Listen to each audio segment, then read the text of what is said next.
Comment retrouver l'estime de moi-même? Vous vous posez cette question, je vous amène 10 réponses dans cette vidéo.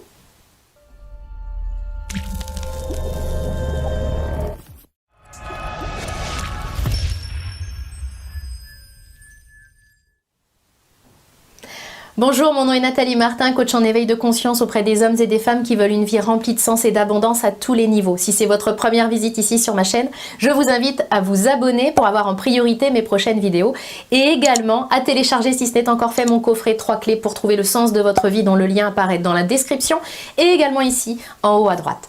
Comment retrouver l'estime de moi-même? Si vous regardez cette vidéo, c'est que vous cherchez des pistes concrètes pour retrouver l'estime de vous, voire même pour la trouver tout court, parce que ça fait peut-être depuis le début de votre existence que vous manquez cruellement d'estime de vous.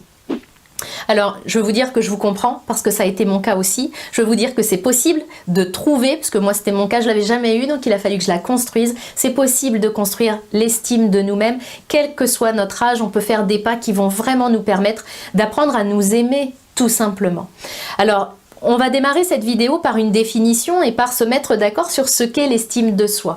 Bien, comme son nom l'indique, l'estime de soi, c'est une estimation de notre valeur. Donc c'est quelque chose d'extrêmement subjectif, hein, c'est une estimation de la valeur que nous accordons. C'est-à-dire que c'est directement lié à la manière dont je me vois, à la manière dont je me juge. Et lorsque nous avons une mauvaise estime de nous-mêmes, ce qui est le cas de la majorité des personnes, eh bien c'est simplement qu'il y a un écart entre la personne que je voudrais être et puis celle que je crois que je suis aujourd'hui. C'est cet écart qui me rend malheureux, puis c'est cet écart qui fait que quand je me juge, ben je me juge pas assez bien, je me juge pas valable. Donc c'est vraiment quelque chose qui est très répandu, c'est en lien bien évidemment avec les messages que j'ai reçus lorsque j'étais enfant. Ces messages ont impacté ce que je crois de moi et ce que je crois de ma valeur. Donc dans cette vidéo, ce que je veux faire, c'est vous donner 10 pistes, 10 conseils que vous allez pouvoir utiliser pour vraiment répondre à cette question, comment retrouver l'estime de moi-même. Je veux que vous ayez des réponses concrètes à la fin de cette vidéo. Première piste, je vais vous demander, comme d'habitude, qu'est-ce qui vous montre que vous manquez d'estime personnelle? C'est-à-dire que là, je veux qu'on fasse un état des lieux. Pourquoi? Parce que c'est important quand on veut évoluer de savoir déjà d'où l'on part pour pouvoir mesurer nos progrès. Donc je vais vous demander, soit maintenant en mettant sur pause la vidéo si vous avez 5-10 minutes devant vous, soit plus tard, mais je vous invite vraiment à y revenir, je voudrais que vous écriviez noir sur blanc les preuves concrètes qui vous montrent que vous manquez d'estime personnelle. Ça peut être le discours intérieur que vous vous tenez, ça peut être les pensées que vous avez, la manière dont vous parlez de vous, les choses que vous osez faire ou pas, que vous osez dire ou pas. Notez noir sur blanc comment vous voyez clairement que vous manquez d'estime personnelle. Le deuxième point, il est valable aussi pour tout changement que l'on entreprend, c'est que je vais vous inviter à décider de changer. Souvent, on se demande pourquoi on n'arrive pas à changer, pourquoi on n'arrive pas à évoluer. Eh bien, tout simplement parce qu'on n'a pas pris une vraie décision. Une fois qu'on décide, eh bien, on s'engage, puis on sait que ça va pouvoir demander du temps, on sait que ça va pouvoir demander des efforts, mais à partir du moment où la décision est prise, on fonce. Donc, c'est ce que je vais vous demander ici et maintenant, c'est de vous engager à faire en sorte que, oui, vous retrouviez rapidement votre estime personnelle.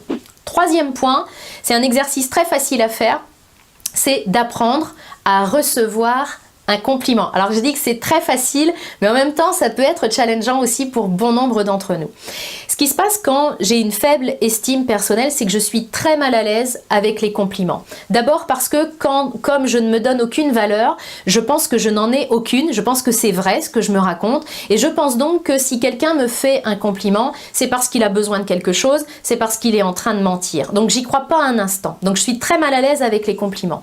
Et je suis tellement mal à l'aise avec les compliments que ça va se voir. Je vais un peu buter en touche. Si on me dit, dis donc, elle est sympa ta robe, je vais pouvoir dire quelque chose comme, oh bah tu sais, elle est vieille, oh bah tu sais, je l'ai pas payée bien cher, ou alors je vais y aller avec quelque chose d'humoristique et qui va faire que, d'humoristique plutôt, et qui va faire que ça va, je vais buter en touche par rapport au compliment. Je suis pas prête à le recevoir.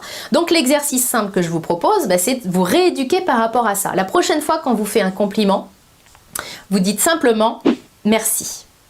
et vous fermez votre bouche. Vous n'ajoutez rien, il n'y a pas à se justifier, il n'y a pas à se forcer à dire « Ah bah oui, merci, parce que toi aussi, ta robe, elle est belle, etc. » Merci, et ça suffit. Pratiquez cet exercice-là, vous allez voir que déjà, vous allez faire des pas énormes en termes d'estime personnelle. Le 4e point, eh bien, à l'inverse, il s'agit d'apprendre à faire des compliments et des compliments sincères.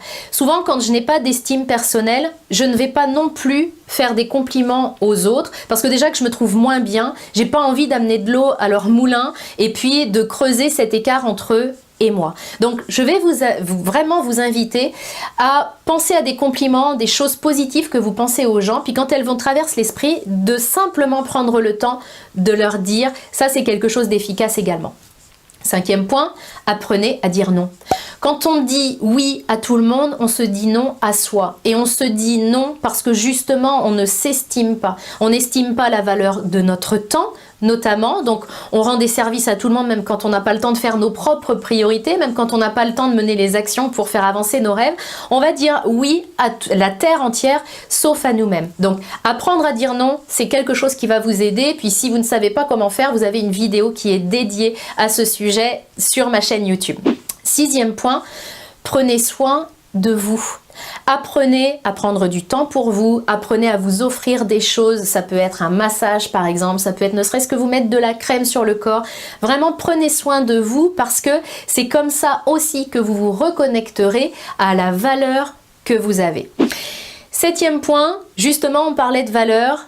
Arrêtez de chercher la valeur, votre propre valeur dans le regard des autres. Ça, c'est extrêmement important et c'est quelque chose qui est très très répandu. On compte sur les autres pour nous montrer combien nous avons de la valeur. On court sans cesse après leur reconnaissance. On a un besoin d'importance et on compte sur les autres pour le combler, tout simplement parce que nous ne sommes pas capables nous-mêmes de nous estimer à notre juste valeur. Donc ça, il faut vraiment arrêter avec cette course envers les autres et d'une parce que c'est une pression énorme qu'on leur colle et c'est un vrai poison pour nos relations parce que nous sommes un puits sans fond. Donc quand on arrive avec toutes ces attentes envers les autres de nous montrer combien nous avons de la valeur, bien sûr ça se fait de manière inconsciente, mais dans la réalité ce qui va s'instaurer c'est une relation de dépendance affective tout simplement. Je compte sur l'autre pour combler mon besoin. C'est là que la dépendance affective commence. Donc je vous invite à sortir de ça. Arrêtez de compter sur les autres pour combler vos besoins. C'est pas du tout leur job, c'est pas leur boulot. Ils ont d'autres choses à faire, c'est-à-dire s'occuper de leurs propres besoins. Occupez-vous vraiment, faites le deuil de ça et occupez-vous vous-même de combler ces besoins-là. C'est ce que vous allez faire avec les autres pistes de cette vidéo. 8e point.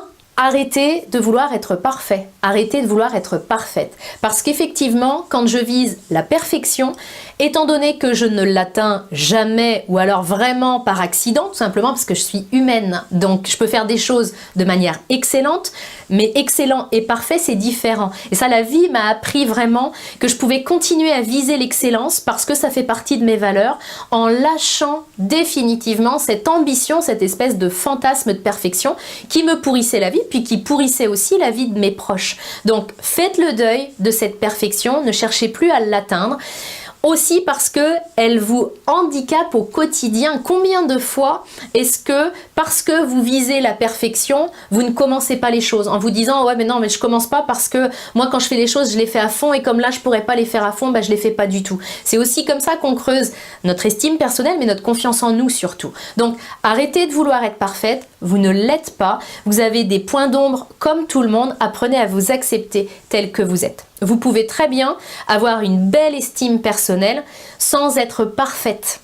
9e point, arrêtez de vous comparer avec les autres. Il n'y a rien de tel pour flinguer notre estime personnelle que de se comparer avec des personnes que nous pensons être supérieures à nous-mêmes. Elles ne sont pas supérieures, elles sont simplement différentes. C'est exactement comme si un poisson regardait un oiseau en étant hyper complexé, puis en se disant « Punaise, c'est pas possible, moi je peux pas voler, je suis vraiment bon à rien, j'arrive pas à voler. » Évidemment, parce qu'il est en train de se comparer avec un oiseau. Ils n'ont juste pas les mêmes capacités et c'est pas pour ça que le poisson a moins de valeur que l'oiseau. C'est la même chose pour vous. Donc Arrêtons de nous comparer sans cesse, ça nous flingue et puis en plus parfois ça fait naître des rancœurs envers ceux qu'on considère comme étant supérieurs. Donc ça nous met vraiment dans une énergie qui est pas belle et qui est pas juste. Donc on arrête de se comparer. Si vous vous surprenez à vous comparer, ben vous revenez en disant non c'est vrai, je suis un poisson, lui c'est un oiseau, on est différents mais chacun de nous a son utilité et ses capacités. Le 10e point, je vais vous inviter à donner. Alors, donner, vraiment, ça nous reconnecte à notre estime personnelle. Je vous parle pas de donner dans l'intention de si je te donne quelque chose, ça va booster mon estime personnelle, donc je te donne pour servir mes propres intérêts. Donner ce que vous pouvez donner, ça peut être du temps, ça peut être un sourire, ça peut être vos oreilles, avoir une écoute attentive pour quelqu'un qui en a besoin, ça peut être de l'argent, peu importe. Donner sans rien attendre en retour, c'est ça le vrai don, mais vous verrez que quand on est dans la contribution, quand on nourrit notre besoin de contribution, notre besoin d'être utile simplement, eh bien pour notre estime personnelle, ça a vraiment un impact très positif parce qu'on va s'estimer davantage. J'espère que cette vidéo vous a aidé. Ce que je vous invite à faire vraiment, c'est à ne pas rester au stade de la vidéo parce qu'aujourd'hui, ce dont vous avez besoin, c'est pas de connaissances, c'est vraiment d'expérience. Donc, si l'une des clés dans cette vidéo vous parle plus qu'une autre, je vous invite à la tester, à nous partager quelle est cette clé qui vous parle dans les commentaires. J'ai toujours beaucoup de plaisir à vous lire, même si effectivement, je mets plus de temps à vous répondre maintenant parce que vous êtes extrêmement nombreux à m'envoyer des messages, mais je prends le temps de les lire et tôt ou tard vous aurez cette réponse de ma part. Donc vraiment je vous invite à nous partager la clé qui vous plaît le plus, qui vous parle le plus et que vous allez vraiment tester dans l'expérience. C'est là où vous allez monter considérablement votre estime personnelle. Si cette vidéo vous a aidé, n'hésitez pas à la partager pour qu'elle puisse aider à son tour d'autres personnes qui en ont besoin et puis qui se demandent comme vous comment retrouver l'estime de moi-même. Je vous retrouve très bientôt dans une prochaine vidéo.